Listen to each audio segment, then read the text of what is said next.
ceux qui n'ont pas trop suivi, j'ai vraiment fait un infarctus myocarde du cœur il y a quelques semaines là. Et à cause de ça, malheureusement, je vais devoir arrêter de faire des vidéos. Et beaucoup changer ma vie aussi.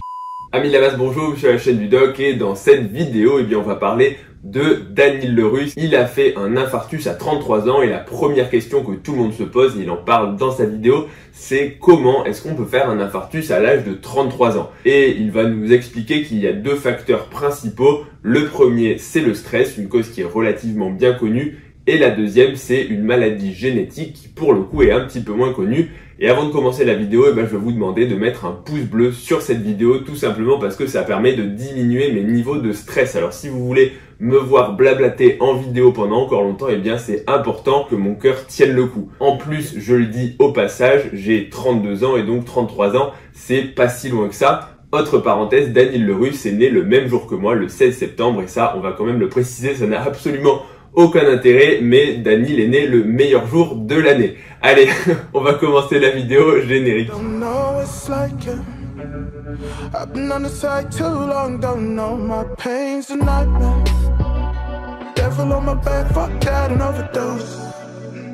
J'avoue, préciser qu'on est né le même jour, c'était le genre de détail totalement inutile qui va encore rallonger la vidéo et je m'en excuse. Pour résumer quand même très brièvement sa vidéo, il nous raconte que quelques jours après son anniversaire, 2-3 jours après, il a commencé à avoir des douleurs dans la poitrine, des brûlures qui sont ensuite allées au niveau du bras gauche. Et là, il s'est dit, ok, c'est quand même quelque chose qui doit mettre la puce à l'oreille parce que les douleurs dans la poitrine et dans le bras, ça fait clairement penser au signe d'un infarctus. À ce moment-là, j'essaye quand même de me calmer. Je me dis genre non mais mec, ça peut pas être non plus une crise cardiaque, donc, genre pas à ton âge. Donc on va aux urgences et c'est ce qu'ils me disent là-bas aussi, genre non mais à 33 ans, ça peut pas être une crise cardiaque, non mais monsieur, genre c'est une crise de panique, ça vient de votre cerveau, c'est un truc psychologique. Cette vidéo, je vais pas dire qu'elle tombe à pic, mais elle va me permettre de rebondir parce que récemment, sur Instagram, j'ai partagé quelques stories, notamment des gardes et des astreintes que je fais. Pour ceux qui ne le savent pas, je suis cardiologue interventionnel, c'est-à-dire que justement, je m'occupe des infarctus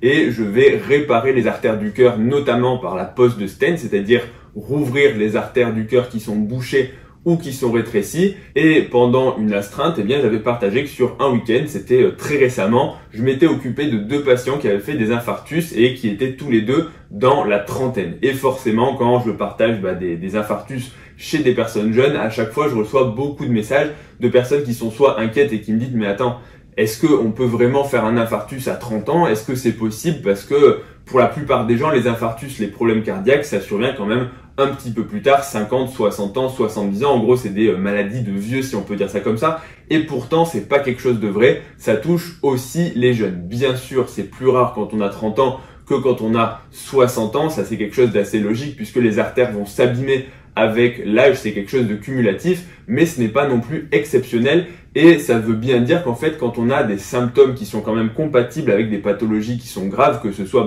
typiquement les infarctus ou encore même les AVC, quand vous avez par exemple la perte de la motricité sur la moitié de votre corps, il faut pas vous dire non mais j'ai 30 ans ou j'ai 25 ans, donc ça ne peut pas m'arriver. Tous les symptômes en fait, quel que soit l'âge, doivent, s'ils sont on va dire inquiétants, conduire en fait à une consultation aux urgences, à appeler le SAMU éventuellement, en tout cas à s'en inquiéter. Donc Daniel va consulter aux urgences et puis ils vont faire une batterie de tests et finalement conclure à un infarctus. Il va avoir, comme il le décrit assez bien, sa coronarographie. On passe par les artères périphériques pour remonter jusqu'au niveau des artères du cœur.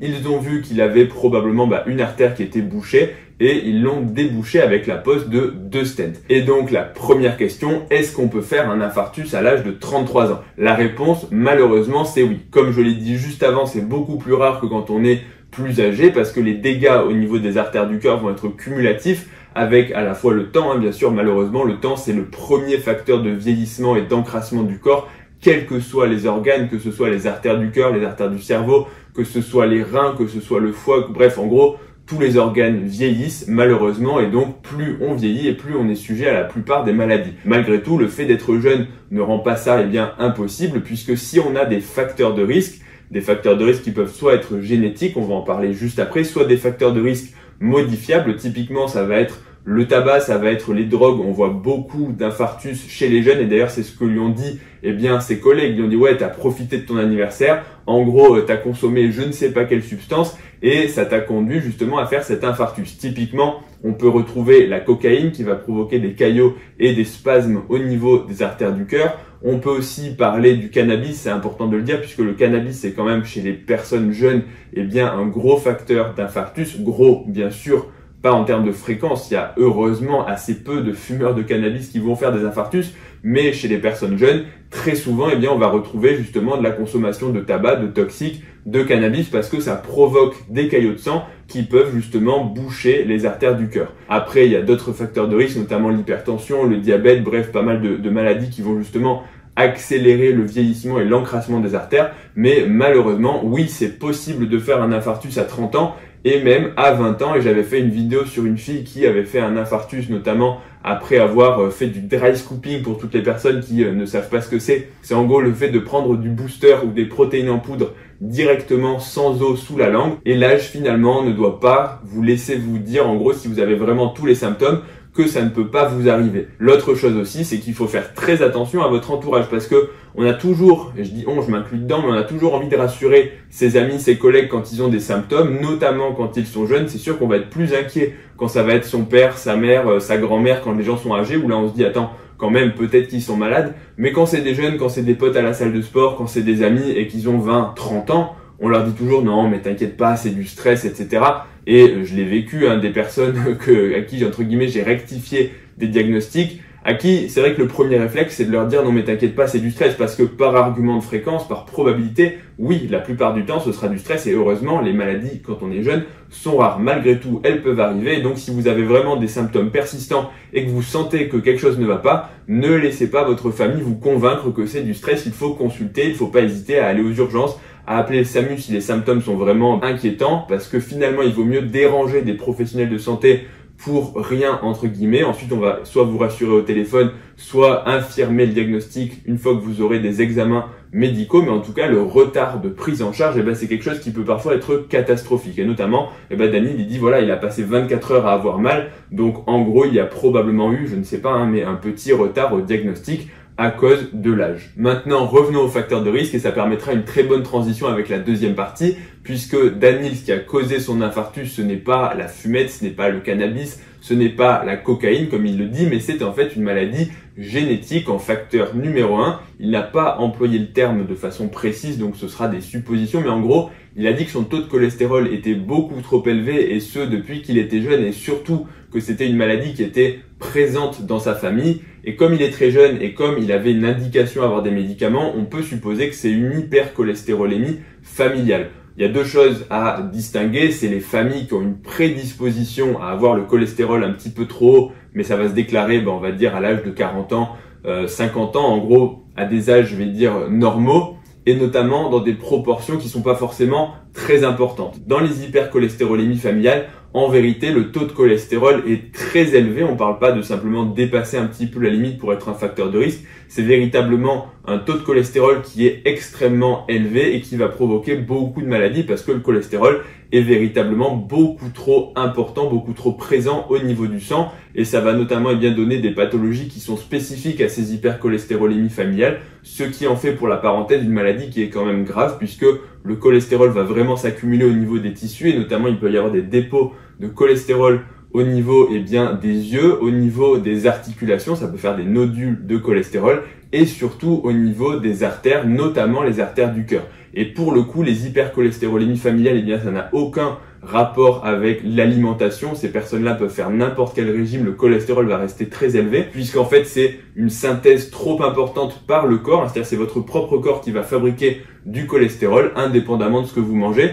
Et même les médicaments ont du mal à réguler ce taux de cholestérol et à le faire baisser. Il faut prendre des médicaments à forte dose, sauf que pour la parenthèse, il existe depuis très récemment des nouveaux médicaments injectables qui sont très puissants et qui permettent justement de diminuer chez ces familles de patients qui vont, si on ne les traite pas et si on ne les prend pas en charge, avoir des complications très jeunes. Et c'est malheureusement le cas de Daniel qui fait un infarctus à 30 ans. C'est typiquement ce genre de tableau quand vraiment le cholestérol va vraiment boucher les artères tellement il est en quantité importante. Et donc ces médicaments qui s'appellent les anti-PCSK9, pour pour ceux que ça intéresse, vous pourrez rechercher, je mettrai le terme ici, qui sont en fait des anticorps qui vont diminuer le taux de cholestérol de façon drastique et chez ces familles-là, ça va vraiment permettre une amélioration de la prise en charge. Troisième partie, c'est l'influence du stress et du mode de vie.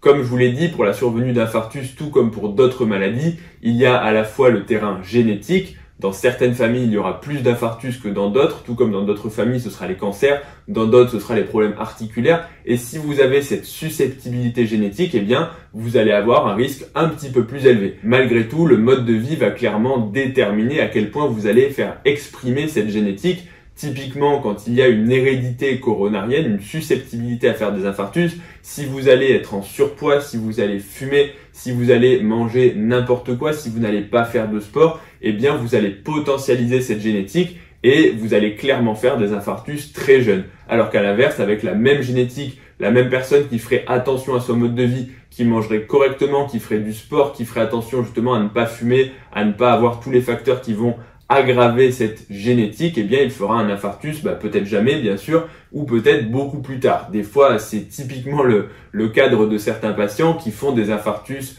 à 60, 65 ans avec une lourde hérédité coronarienne. Les gens vont te dire, moi, mon père a fait un infarctus à 40 ans, mes deux frères ont fait des infarctus et ils ont des pontages, j'en ai un qui est décédé d'un infarctus qui a fait un arrêt cardiaque, et je comprends pas parce que moi je fais du sport, je fais attention à ce que je mange, j'ai pas d'autres maladies, je ne fume pas, et c'est toujours un peu l'impression pourquoi ça me tombe dessus, et c'est malheureux, mais c'est vrai que la génétique c'est vraiment quelque chose qu'on ne peut pas modifier.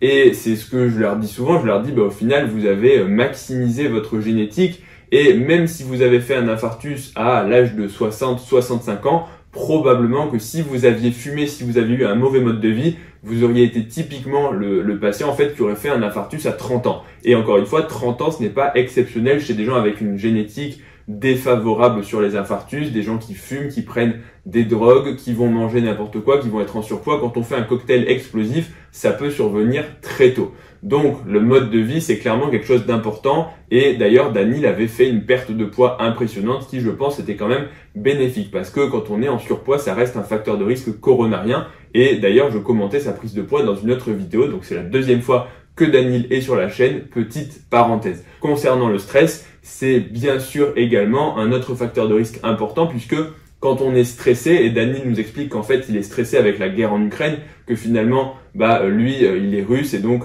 quand ton pays est en guerre, forcément quand tu as de la famille, des amis qui sont réquisitionnés, qui partent à la guerre, c'est un environnement stressant, et ce stress chronique va faire que ton corps va justement sécréter des hormones et des molécules du stress qui vont être délétères, de l'adrénaline, du cortisol. Tout ça, ça peut être bon à petite dose et sur des périodes très courtes, en gros le stress physiologique, mais quand ça commence à s'accumuler, eh bien c'est mauvais pour à la fois les artères, ça augmente la pression artérielle, c'est mauvais même pour le muscle du cœur. Bref, ça peut favoriser les infarctus et ça peut favoriser beaucoup de maladies. Donc le stress n'est bon pour pas grand-chose. Ça a été montré dans différentes études que les personnes plus stressées ont plus de risques de faire des problèmes cardiaques. J'en discutais également dans une autre vidéo, notamment sur le décès de Sean Roden, où d'autres personnes avaient dit que c'était lié au stress, et donc je détaille un petit peu plus toutes les pathologies cardiaques liées au stress. Mais pour résumer et pour faire un petit parallèle, il y a un modèle expérimental qui s'appelle la maladie du Takotsubo. Quand on a vraiment un stress aigu, par exemple, chez certaines personnes ce sera un cambriolage, une agression dans la rue, pour d'autres ce sera un divorce ou se faire larguer par sa copine, ça peut arriver. Et ensuite, eh bien, qu'est-ce qui se passe? C'est qu'on a un tel stress intense que le corps va relâcher une forte quantité d'hormones du stress, donc des catécholamines. Et ces catécholamines, chez certaines personnes, elles vont faire en fait une sidération au niveau du cœur. Mais sans aller jusque-là, eh bien, ça montre bien que les hormones du stress sont en fait délétères sur le muscle cardiaque. Et donc, oui, le stress peut véritablement provoquer des pathologies cardiaques, et donc on ne peut que encourager toutes les personnes à quand même réduire le niveau de stress dans leur vie, même si c'est un conseil que je trouve un petit peu bateau, parce que oui, ne sois pas stressé, c'est comme t'as qu'à bien dormir, relaxe-toi et ça va aller mieux. Dernière petite partie à commenter, c'est quand il nous dit j'avais un bon cardio, alors je comprends pas, je suis un petit peu surpris. Et en plus, même moi, tu vois, j'étais super surpris et surtout dégoûté, parce que je pensais qu'à la base, j'avais un bon cardio, il y a plein de gens qui me l'ont dit. Pour le coup, en fait, le cardio, ce qu'on appelle le cardio, en gros, c'est l'endurance du muscle cardiaque. Ça n'a pas grand rapport, en fait, avec les artères du cœur et la survenue d'infarctus. Alors, un petit peu quand même, parce qu'en général, les personnes qui ont un bon cardio sont plus sportives que les autres. mais les deux sont malgré tout décorrélés sur ce qu'on appelle la physiopathologie, donc c'est le mode de survenue. L'infarctus, ça survient quand les artères du cœur sont malades et qu'elles vont se boucher. L'endurance cardiovasculaire, ça survient avec l'entraînement et la quantité en gros d'entraînement cardio, d'entraînement en endurance que vous allez faire pour justement adapter et faire que votre muscle cardiaque va s'habituer au type d'effort et être capable de produire un effort plus intense et pendant plus longtemps. Donc en fait, les deux n'ont pas forcément de rapport. Vous pouvez tout à fait avoir un bon cardio parce que vous faites beaucoup de courses à pied, mais pourtant, alors fumez pas forcément parce que ça réduit la capacité pulmonaire, encore qu'il y a des personnes qui sont avec une bonne endurance cardio et qui fument, qui ont du diabète, qui ont de l'hypertension. Finalement, l'un n'empêche pas l'autre. Donc on peut avoir un bon cardio, on peut être sportif et on peut quand même faire des problèmes cardiaques. Donc là encore, et c'est un peu le piège, des fois on se dit je suis jeune, je suis sportif, donc j'ai pas de risque et si j'ai n'importe quel symptôme, ça peut pas m'arriver parce que je suis sportif. Et ça encore, c'est une erreur. Malheureusement, le sport réduit la probabilité de faire la plupart des pathologies et ça réduit le risque, mais ça n'annule jamais un risque. Et donc ça, il faut quand même en rester conscient. Bref, ce sera tout pour cette vidéo. J'espère que ça vous aura apporté quelques précisions et répondu aux questions que vous vous posiez sur les infarctus qui peuvent malheureusement survenir jeunes. N'oubliez pas un pouce bleu et un abonnement, ça soutient la chaîne, ça vous permet de ne rien rater des prochaines vidéos. Retrouvez-moi aussi sur Instagram et sur TikTok, ledoc.pm, et je vous dis à bientôt pour la prochaine vidéo. Salut à tous.